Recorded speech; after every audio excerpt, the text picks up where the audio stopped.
Estamos aqui na direção da escola para fazer algumas questões sobre a gestão da água. Quando teve início a gestão da água? A gestão da água teve início desde o princípio, não é?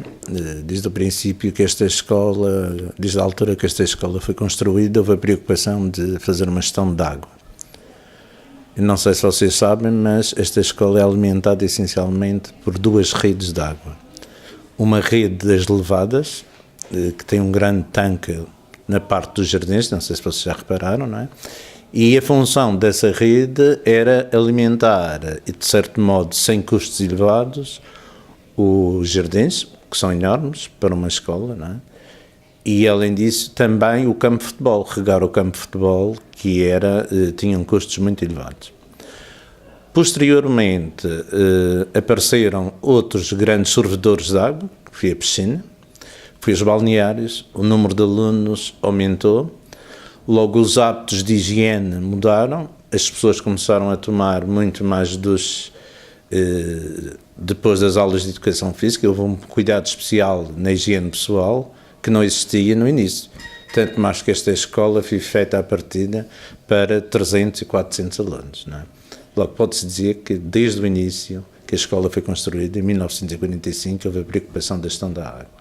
Quem são os intervenientes? Ora, na escola somos todos nós, os intervenientes, não é? São toda a comunidade escolar. De uma forma indireta, os alunos têm tido cuidado na poupança da água, a gestão da escola tem cuidado em, de certo modo, racionalizar e otimizar o consumo da água. A Secretaria da Educação teve o cuidado de fazer um conjunto de obras que permitiu substituir, que você tem que perceber uma questão, que esta escola tem 70, quase 80 anos. Logo, as canalizações de origem estão totalmente degradadas e um dos problemas que há é as percas de água. Por isso havia necessidade de substituir essa rede. E logo, o que é que faz a substituição dessa rede? É a Secretaria de Educação nas grandes obras e os nossos mestres, os nossos operários nas pequenas obras. Ou seja, os intervenientes somos todos nós. Em que locais é feita essa gestão? A gestão é feita em vários locais e a vários níveis. Se nós pensarmos num nível micro, logo num nível pequeno, num nível em que realmente o consumo seja diminuto, mas nós nunca nos podemos esquecer que o consumo total é formado por pequenos consumos, desde as torneiras, desde as percas de água, que já falei, desde os sanitários, desde as regas. Logo, começamos a fazer a gestão aí, onde colocamos torneiras com temporizadores para o consumo diminuir, onde colocamos nos sanitários com temporizadores para o consumo diminuir, e esse será um dos pontos de gestão. Outro ponto com a diminuição do consumo tem a ver com a reparação de toda a infraestrutura, a substituição da infraestrutura. Depois, a mudança da canalização. E se vocês se lembram, eu disse que nós éramos alimentados essencialmente por duas redes. Uma rede que era a rede das levadas e outra rede que era a rede pública. Ora, nós não podemos cometer o erro de a água da rede pública, que é uma água potável com custos elevados para a preparação dessa água, ser utilizada, por exemplo, na rega do campo. Isto não faz sentido eu estar a utilizar água potável para regar um campo de futebol. E então o que é que acontece? Acontece que nós utilizamos e otimizamos a distribuição das águas em função da sua utilidade. Ou seja, o que podemos utilizar com água de rega, utilizamos água de rega. O que podemos utilizar, o que somos obrigados a utilizar água potável, utilizamos água potável. Eu não sei se foi do vosso tempo, mas a otimização do consumo de água levou-nos a fazer uma experiência que era os mictórios dos rapazes e dos homens sem consumo de água.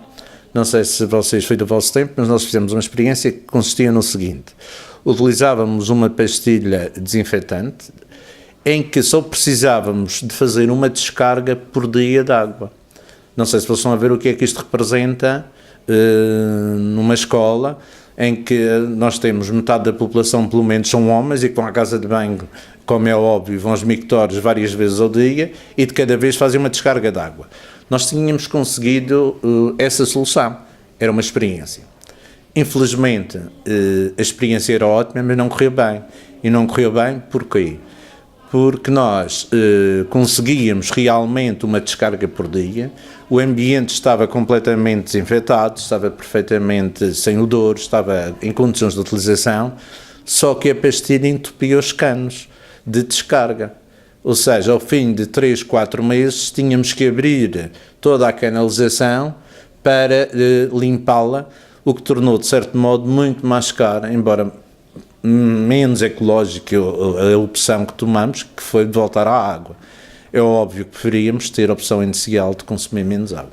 Ou seja, a gestão é feita a vários níveis e é feita ainda, de outra forma, num planeamento de rede de distribuição de água, como já vos falei.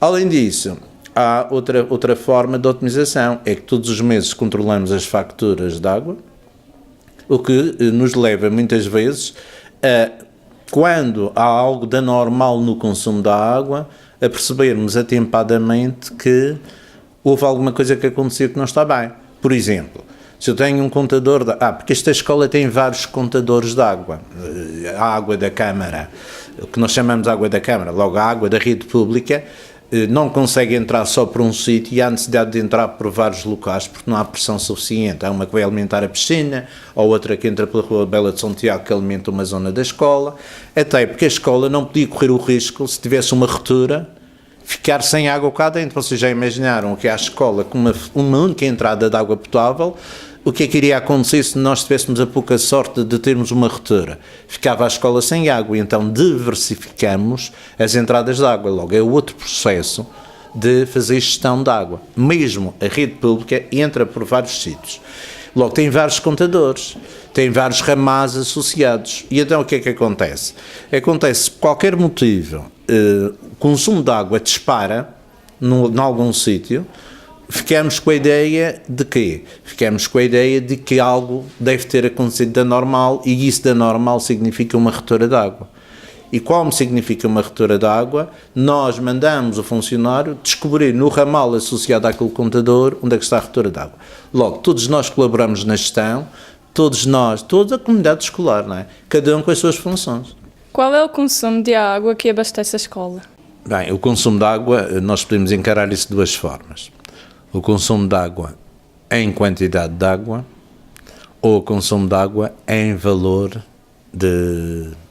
financeiro. Ora, o consumo de água em quantidade de água, eu não sei honestamente quanto é. E não sei porquê. Porque nós temos a água da levada, logo a água das levadas, que será a água de rega, e logo essa vai enchendo o tanque conforme é necessário, e depois temos a outra água, que é a água da rede pública, e essa é paga.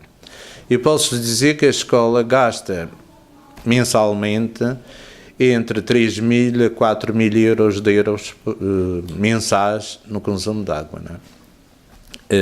Mas também não se esqueçam de uma coisa, vocês têm que ter presente uma coisa, que além deste edifício principal, nós temos o anexo, e temos algo que não abdicamos, não é? Que é a higiene que é feita nas nossas instalações, temos os bares que consomem água e temos os balneários que obrigam a um consumo de água elevado. Embora aconteça uma coisa, não é? Neste momento nós temos os balneários, mas o balneário não pode utilizar a rede, logo a rede de rega, porque aquela água não tinha condições para entrar no circuito de alimentação dessa rede. Neste momento temos uma questão que está a ser ultrapassada, que é a piscina. Qualquer piscina também precisa, embora seja a água da piscina dure muito tempo, precisa de ser compensada para compensar os fatores de evaporação, o que faz elevar um pouco a despesa da água na escola. As medidas adotadas foram eficazes? Ora, as medidas adotadas foram eficazes. Foram eficazes porque nós temos tido poupanças, já conseguimos poupanças de mais de 3.000 euros por mês. Estão a ver que isto representa cerca de 40.000 euros por ano, que é muito dinheiro, não é? Mas as medidas adotadas foram eficazes essencialmente por uma coisa, pela colaboração dos alunos. Porque os alunos estão muito mais educados em termos de utilização da água. Felizmente os nossos alunos têm, e os nossos funcionários, os nossos professores também, não é? Mas a grande população, eu falo dos alunos porque a grande população desta escola, quem tem peso nesta escola são os alunos, porque são 2.000 e alguns 2.200 mais ou menos, não é? Ora, vocês estão a ver, quer dizer, alunos desleixados numa casa de banho, o que é que poderiam fazer? Alunos desleixados em sítios onde no consumo da água, o que é que poderia acontecer? Não havia medida que resistisse. Ora, felizmente, os nossos alunos têm colaborado e têm colaborado muito. As medidas têm sido eficazes, porque, como já vos disse, já baixamos de mais de 3.000 euros por mês de consumo de água. E mais do que isso, têm sido eficazes porque os nossos funcionários detectam qualquer derrame, têm sido eficazes porque não nos tem faltado água e têm sido eficazes porque os próprios alunos têm a preocupação de muitas vezes, os próprios funcionários também, mas especialmente os alunos, de nos alertarem quando há algum problema com a água, dizer, olha, ali embaixo há uma torneira que está sistematicamente a deitar água. Logo, tudo isto são medidas que realmente levam à eficácia.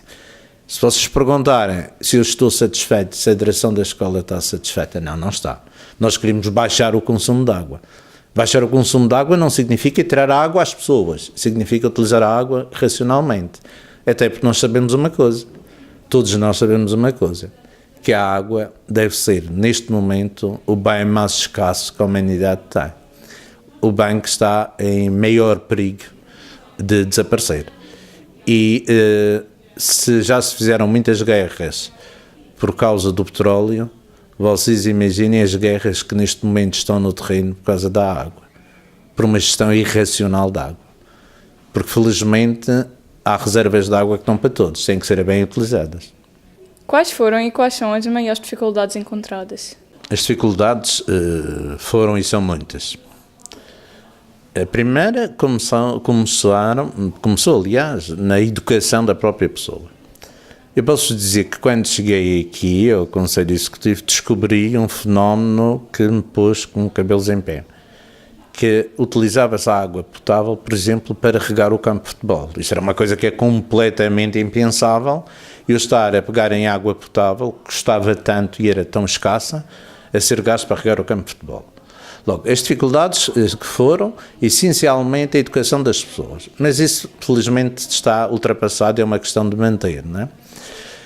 Aquelas dificuldades, depois haviam outras, que era uma escola que tinha sido feita para 300, ou 400 ou 500 pessoas, de repente tinha uma população, tinha utentes, em número de utentes, para cima, eu não quero mentir, mas para cima de 3.000 utentes permanentes, além de que faz parte desta escola o pavilhão, o campo de futebol, e o campo de futebol, por exemplo, está em utilização das 8 da manhã à meia-noite, muitas vezes, não é?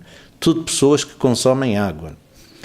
Além disso, temos outro problema, ou tínhamos outro problema, que estamos a ultrapassar, que é a estrutura física da rede de água é uma estrutura muito antiga, como já vos disse há pouco. Logo, além disso, eu para substituir um tubo de água, um tubo que conduz à água, tenho uma parede em pedra com 1 metro de espessura para furar. Por isso, provavelmente, quando a escola fizer uma grande remodelação, as canalizações de água passarão a ser externas. Como vocês já viram, por exemplo, nas vossas casas de banho, a canalização de água potável já é externa, já não é embutida na parede, metida na parede. Logo, estes são realmente os grandes problemas. Por um lado, a consciencialização das pessoas de que é preciso poupar água. Segundo, uma rede velha de água. Terceiro, uma série de instrumentos que são os instrumentos terminais da água, como por exemplo torneiras, como por exemplo os autocolismos, como por exemplo os duches, que têm que ser sempre mantidos em bom estado de conservação. Quais as vantagens de uma boa gestão da água? Ora, as vantagens de uma boa gestão da água são evidentes. Primeiro, porque em termos financeiros também o dinheiro é um bem escasso. E logo, num momento de crise, quanto menos água gastarmos, menos água poupamos. Menos dinheiro pagamos, logo, mais dinheiro poupamos. Mas para mim, o mais importante de uma boa gestão da água é que, sendo a água um bem escasso, nós, ao gerirmos bem, estamos a garantir que os nossos filhos e os nossos netos terão água. E vocês sabem melhor do que ninguém que a água, o homem não sobrevive sem a água. E tirar água ao homem significa matar a humanidade. Por isso, quanto mais gerirmos a água de uma forma inteligente, mais estamos a garantir que a humanidade vai permanecer neste cantinho do universo que é a Terra. Senão, provavelmente, vamos ter que descobrir outros planetas com água. Que mensagem deixa à comunidade escolar? Ora, a mensagem que eu posso deixar é, em primeiro lugar, um obrigado a toda a comunidade escolar pela colaboração. A comunidade escolar tem colaborado de uma forma,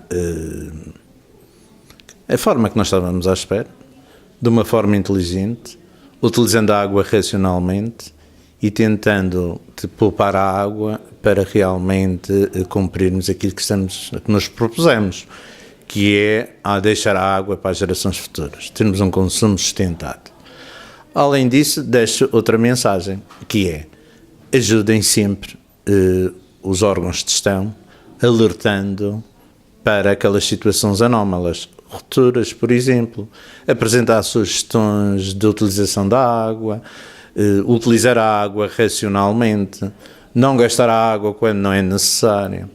Tudo isto serão sugestões boas e que nós vamos aceitar. Provavelmente poderão não ser implementadas logo de imediato, mas serão pensadas e se forem viáveis nós vamos aceitar.